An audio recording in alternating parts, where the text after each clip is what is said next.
I'll just start off. I thought we had a really good week. I'm sorry, a really good start to the week today.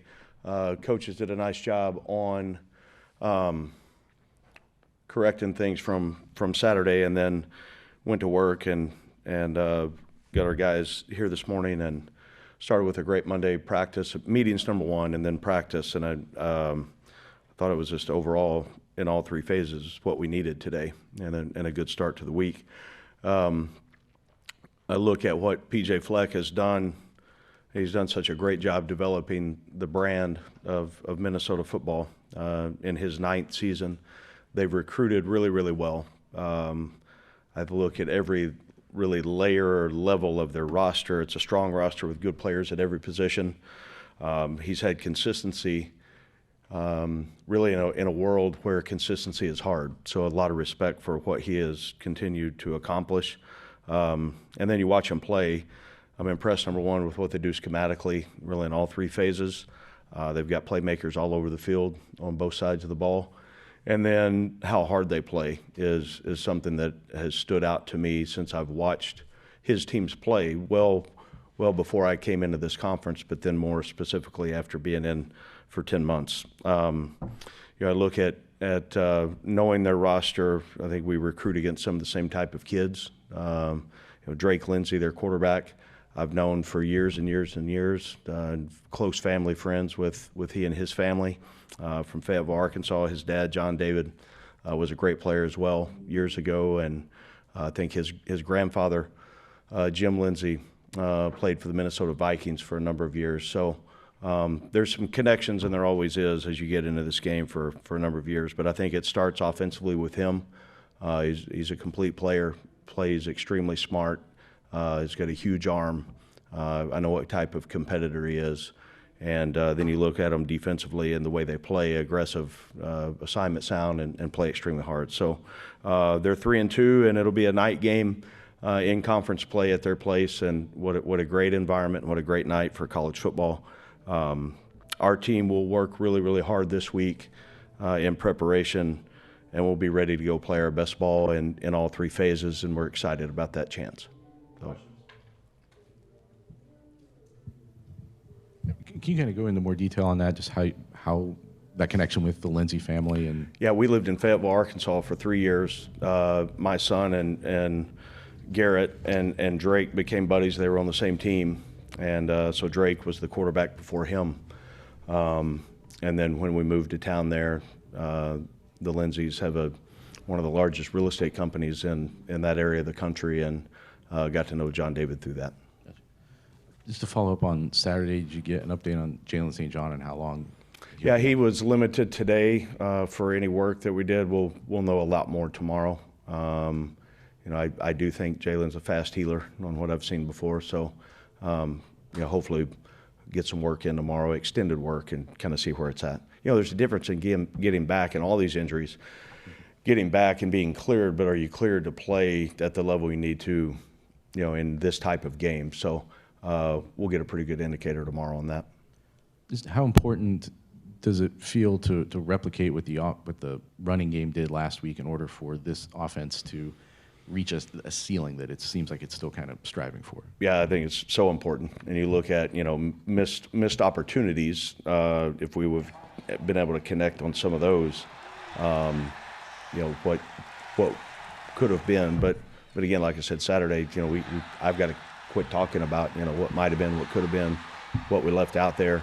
But the run game, that will help everything out. And, we had multiple guys that stepped in and played the other day. I thought, Maccabee's running like he is. He's extremely tough, and he's a great competitor. And then Antonio stepped in and obviously had a big-time role for us the other day. So I think that's going to continue to grow for what we're doing. And then, they were big the other day in protection as well, the running backs I'm talking about. So we got to be able to run the ball. I've said that from day one, and I think, Saturday was a step in the right direction for that.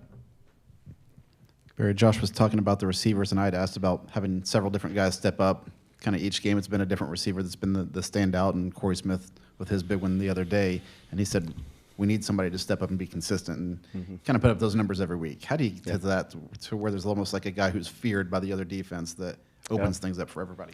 I think you've got to prove that on game day, but then before that, you've got to prove it in your habits throughout the week, and continue to believe and think, and we're always going to be in a position that I really don't care what the jersey number is. You're going to get the opportunities that you create for yourself, and I think Corey has gotten better every single week.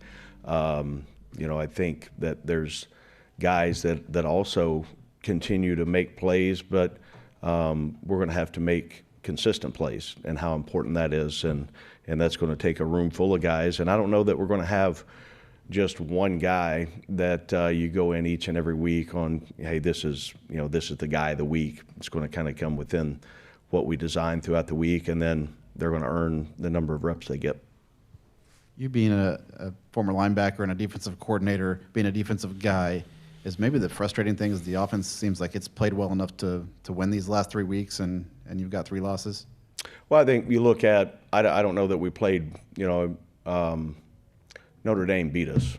I mean, I don't know how, they beat us. So the other 2 losses, credit to Southern Cal and credit to Illinois, they also beat us. So can we play consistent football, winning football in all 3 phases? And it takes all 3.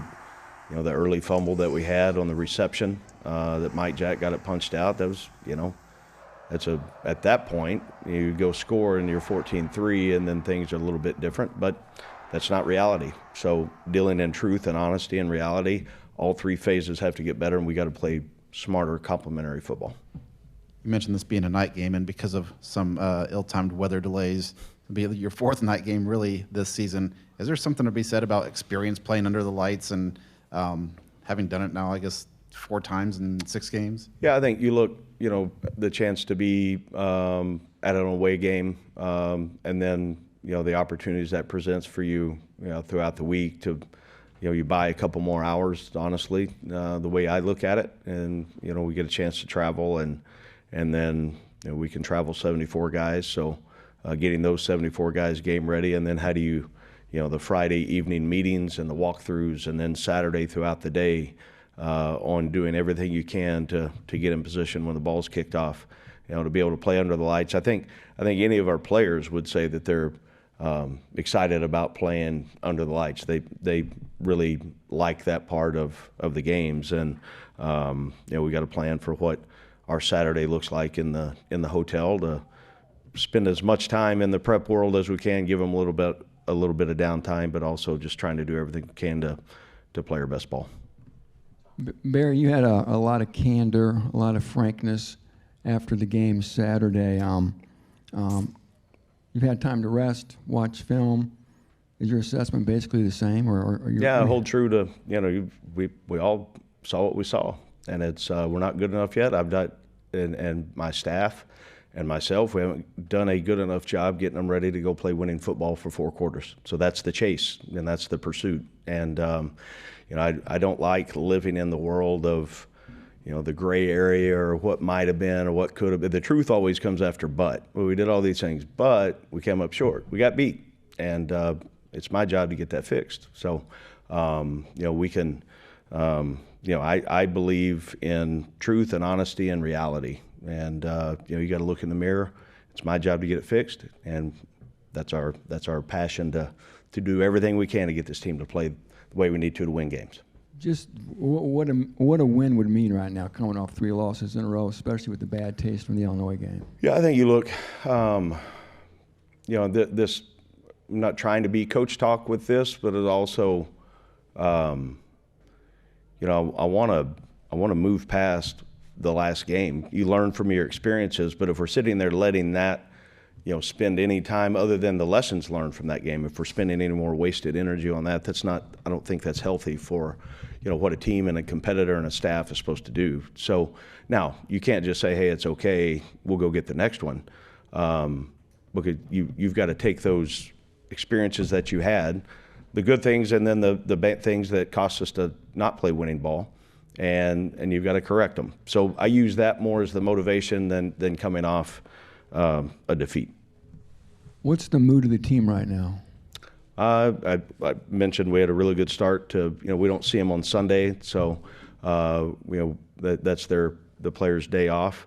That's required by rules. So they had, they were in the training room and obviously academic responsibilities. So Monday morning is really our first time to have the team together. And, I thought there were, you can judge emotions a number of different ways, body language, feelings, communication, and the indicators for me on once we got in meetings, out of meetings, onto the practice field, we looked like a team that was hungry to go play better ball.